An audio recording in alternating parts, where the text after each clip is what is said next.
कैसे हैं आप लोग? बढ़िया हो ना? दोस्तों, आज की कहानी है डार्क वेब की। जो भाई, आज की कहानी में भूत पिशाच तो नहीं है, बट इतना गारंटी मैं आपको दे सकता हूँ, इसको सुन के आपके रोंगटे बेसिकली खड़े होने वाले हैं। क्योंकि 14 साल का लड़का जिसका नाम अंशुल है, वो क्या क्या करता है, आपके रोंगटे बिल्कुल हिला देगा। भाई, ये बच्चा कैसे कर गया? फिलहाल 14 साल के लड़के को हम बच्चा नहीं बोल सकते, बट वो क्या करता है आप इस कहानी में जरूर देखिएगा। कहानी आपको ये रोंगटे को खड़े कर देने वाली है, तो इस कहानी को जरूर पूरा सुनिएगा, रिक्वेस्ट करता हूँ। और उससे पहले दोस्तों, अगर आपने चैनल को सब्सक्राइब नहीं कर रखा है तो फटाफट से सब्सक्राइब कर दीजिए, क्योंकि ऐसी वीडियोस आपको दिल से दहला देने वाली कहानियां आपको इस चैनल पर देखने को मिलती रहती हैं। तो ले आओ, चलिए इस कहानी को स्टार्ट करते हैं। दोस्तों, कहानी है अंशुल की, जो बेसिकली 14 साल का लड़का रहता है। उसकी फैमिली में मम्मी पापा और वो खुद, बस तीन ही लोग उसके घर में, मतलब परिवार में थे। तो अंशुल पढ़ाई लिखाई में भी काफी बढ़िया था, अच्छे मार्क्स लाता था। वो अब सबसे बहन पॉपुलर, भाई उसका कोई दोस्त वगैरह नहीं था, मतलब वो अकेला ही रहकर सब कुछ काम करता था। मतलब पढ़ाई लिखाई भी हो गया, ट्यूशन वगैरह, बस वो अकेले ही सब कुछ मैनेज करता था। मतलब कि ना उससे कोई किसी की बनती थी, क्योंकि हमेशा वो किताबों में ही फंसा रहता था। काफी पढ़ मेहनत करता था, काफी पढ़ता था, तो इसलिए किताबों में ही वो अपना जीवन जो है बिता रहा था। अच्छा खासा पढ़ाई कर रहा होता, सब कुछ मैं कर रहा होता। तो एक दिन की बात है, अंशुल ऐसे कुछ अपने कंप्यूटर में कुछ सर्च कर रहा होता है, कुछ देख रहा होता है, तो उसे अचानक से डार्क वेब की वेबसाइट आती है सामने। हालांकि उसने कुछ सुन रखा था कि यहाँ डार्क वेब पे ऐसी इलीगल चीजें होती हैं, यहाँ पे कुछ मतलब वैसे कुछ होता, तो थोड़ा इसको क्यूरियोसिटी हो गई कि और देखते हैं आखिर है क्या इस पे। मतलब ऐसा सब लोग बोलते हैं कि सच में रियलिटी है ऐसा। तो डार्क वेब पे पॉप को क्लिक करके वहां पे सर्च कर, मतलब देखता है, खोलता है, तो उसके रोंगटे खड़े हो जाते हैं। वहां पे मर्डर हो रहे थे, वो भी लाइव मर्डर। कैसे किसी को कैसे टॉर्चर किया जाता है, ये सब उसके माइंड में एकदम बैठ गया था कि ये कैसे होता है। मतलब उसको क्यूरियोसिटी के चक्कर में वो काफी डर भी गया कि भाई ऐसा कैसे हो रहा है ये सब। धीरे धीरे पढ़ाई लिखाई पे ध्यान था, शाम को आके वही कुछ देखता। एक दिन की बात है, जब वो घर पे लेटा हुआ था, तो उसकी मम्मी उसको खाना खिलाने के लिए बुलाने के लिए आती है, तो देखने की उसके कंप्यूटर में डार्क वेब का वो जो होता नहीं थीम, वो उस पे लगा हुआ है वॉलपेपर पे। और उनकी मम्मी को इतना नॉलेज था नहीं कि ये डार्क वेब वगैरह कुछ भी होता है, क्योंकि उतना पढ़ाई पढ़े लिखी नहीं थी ना, तो उनको क्या पता डार्क वेब क्या है। तो बोलते कि ठीक है, अच्छा तुम आओ, अंशुल बेटा आओ, चलो खाना बन गया है, खाना खा लो।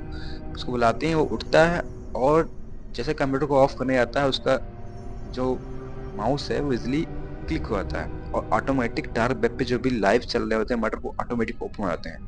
जहाँ पे एक आदमी किसी औरत को टॉर्चर करके मार रहा होता है। उस कमेंट में लोग बोल रहे होते हैं कि इस तरह करके मारो, इस तरह करके मारो, उसके जीभ काट दो, उसके आँख फोड़ दो, ऐसे मतलब वो बोल रहे थे कमेंट में। वो इजिली वैसे ही कर रहा था। ये देख के भाई, ये उसको थोड़ा और अच्छा लगने लगा, ये चीजें देखने में काफी मजा आने लगा उसको। तो एक दिन वो घर पे बैठा हुआ था, उसकी मम्मी उसका अपनी मम्मी के पास आया, बोला मम्मी मुझे भूख लगी है, मैगी बना दो। बोलते हाँ ठीक है बेटा, बेटा मैं मैगी बना दे रही हूँ। वो आता है, जैसे मम्मी उसकी मैगी बनाना स्टार्ट करती है, वो पीछे से एक रॉड लेके आता है, लोहे की रॉड, और उसकी छाती पे, उसके बैक छाती पे फट से मार देता है। मम्मी पापा तड़प रही होती नीचे जमीन पे गिर के, बेटा तुम क्या कर रहे हो बेटा, क्या, मुझे बचा लो। उस चीज से हेल्प करने के बारे में सोचते हैं, वो फिर से रॉड को निकाल के उनकी बॉडी में फिर से मार देता है। वही तड़प तड़प के उसकी मम्मी चीखते हुए वहीं पे मर जाती हैं। अंशुल ये सब देख के भाई खुश हो रहा था, जैसे उसने क्या कर लिया हो, मतलब उसके ऐसा लगा कोई भी उसने कोई गेम खेल रहा हो, गेम जीत लिया हो, ऐसा फील कर रहा था वो। उनकी चीख सुन के पड़ोसन जो उनकी पड़ोस में थी, वो आती हैं घर पे। अंशुल दरवाजा खड़काती हैं, तो जाके फटाफट से अपने कपड़े वपड़े साफ करके, उसके खून की छींटे चेहरे पे पड़ गए थे, उसको साफ करके जाके रूम को, दरवाजे को खोलता, बोलता है, आंटी बोलते हैं क्या हुआ, तो मम्मी कुछ चिल्ला, मुझे चीखने की आवाज सुनी, ठीक है ना? बोलता नहीं, अरे मम्मी वो मेरे लिए मैगी बना रही थी, तो हल्का सा गर्म पानी उनके पैरों पे गिर गया, इसलिए, बाकी कोई दिक्कत नहीं है, आप ठीक है एकदम, आप जाइए। वैसा बोल के दरवाजे उसने बंद कर दिया। अंदर आता है, अब उन अपनी मम्मी की बॉडी को लेकर एक स्टोर रूम में लेके घसीटते हुए जाता है, और पूरे खून वून को साफ करता है। अब बारी थी उसके पिता की। उसके पिता आते हैं घर पे, काफी खुश रहते हैं, यार बेटा क्या पढ़ाई लिखाई कैसे चल रही है, ये वो, उसके लिए कुछ लेके भी आते हैं, कि लो तुम्हारे लिए मैं लेके आया हूँ। काफी खुश था, बोलता है ठीक है, तो मम्मी तुम्हारी कहाँ गई? बोलते मम्मी पड़ोस में कहीं गई है, अभी आ रही हैं। उसके बाद जो बैठते हैं पिताजी, बैठते हैं, मतलब बेटा गिलास पानी ले आओ, पानी लेके आ देता है, और जैसे पानी वो पी रहे होते हैं, वो एक बड़ी सी छुरी निकाल के उस सीने में भोंक देता है, जिससे भाई वो तो स्ट्रॉन्ग एकदम, उनको समझ नहीं आ रहा है मेरा बेटा से क्यों कर रहा है, वो सोच ही रहे हैं, फिर दोबारा छुरी निकाल के उनके सीने में फाड़ देता है पूरी बॉडी। वो भी गिर रहा है, वो खाली बस देख के स्माइल कर रहा है खुश कि उसने क्या काम कर दिया।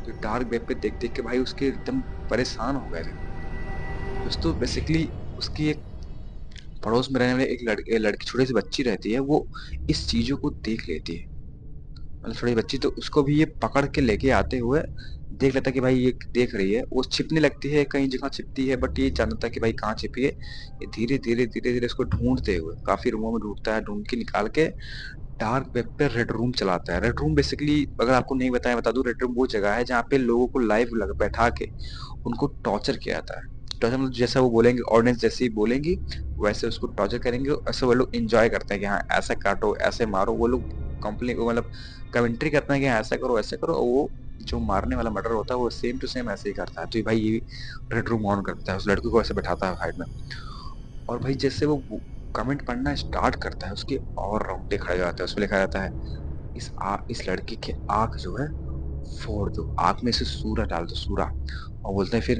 एक काम करो, इसके जो नाखून है ना, इसको बिना बेहोश के इसके नाखूनों को फाड़ो निकालो। सुन के भाई उसके इतना डर जाता है कि यार यार ये मैं क्या कर रहा हूँ, आसान नहीं पता कि उसके अंदर वो जग गया था कि भाई मैंने क्या कर दिया, मैंने मम्मी पापा को ऐसे मार दिया, ऐसे करके मैंने क्या कर दिया, मतलब मैंने उसको रियलाइज होने लगता है कि भाई ये बहुत बुरा है, मैंने बहुत गलत किया, मेरी टीनेज की एज है, मुझे खुद ही नहीं पता क्या करना चाहिए था, बट ये मैंने बहुत गलत किया। उसे रियलाइज तक क्यों होने लगता है इस चीज को लेके, तो भाई वो फटाफट से डेड रूम को बंद करता है और उस लड़की को छोड़ देता है, जाके फटाफट से अपनी पड़ोसन के पास जाता है और पूरी बात पड़ोसन को बोलता है कि मैंने ऐसे कर दिया, मुझे मुझे वेबसाइट देखी थी ऐसा, मेरे अंदर क्यूरियोसिटी कैसे होता है, मुझे अच्छा लगने लगा। वो उसकी पड़ोसन पुलिस को कॉल करती है, पुलिस आती है और उसको हिरासत में ले लेती है। उसके बाद भाई उसकी पूछताछ वगैरह होती है, बोलता कि मैंने डार्क वेब पे एक मेरा पॉपअप आया था, मैंने उसको ओपन करके चेक किया, तो भाई मुझे देखने में काफ़ी अच्छा लगा। वहाँ पे जो मर्डर्स होते हैं, जो इलीगल काम होते हैं, मैंने देखा वहाँ पे, तो मेरी भी इच्छा हुई कि क्यों ना चलो मैं भी ट्राई करता हूँ क्या कुछ ऐसा होता है। हालांकि वो बचपना ही था उसका, उसे उतनी जानकारी नहीं थी सब बारे में, बट उसने भाई देख के ही उससे सीख के, इसलिए बोलते हैं कि भाई बच्चों को और ये चीजें नहीं दिखानी चाहिए, इसे इसलिए बोलते हैं ना कि नॉर्मल चीजें दिखाओ, कि वो वही सीखते हैं, उन्हें पता भी नहीं होता कि भाई ये करना चाहिए या नहीं करना चाहिए, उनको इतनी नॉलेज नहीं होती, समझ नहीं होती है अभी। तो उसने ऐसे करके अपने मम्मी पापा को मार दिया, पुलिस आती है भाई इसको लेके जाती है और उसको सजा होती है जो भी होना था। तो ये थी कहानी डार्क वेब की। तो भाई डार्क वेब कोई मामूली बच्चों वाला काम नहीं है, तो आप भी मत देखना डार्क वेब और ना ही किसी बच्चे को देखने देना। चलिए मिलते हैं अगली कहानी में। कहानी पसंद आई तो वीडियो को लाइक और चैनल को सब्सक्राइब जरूर कर दीजिएगा। धन्यवाद। जय श्री राम।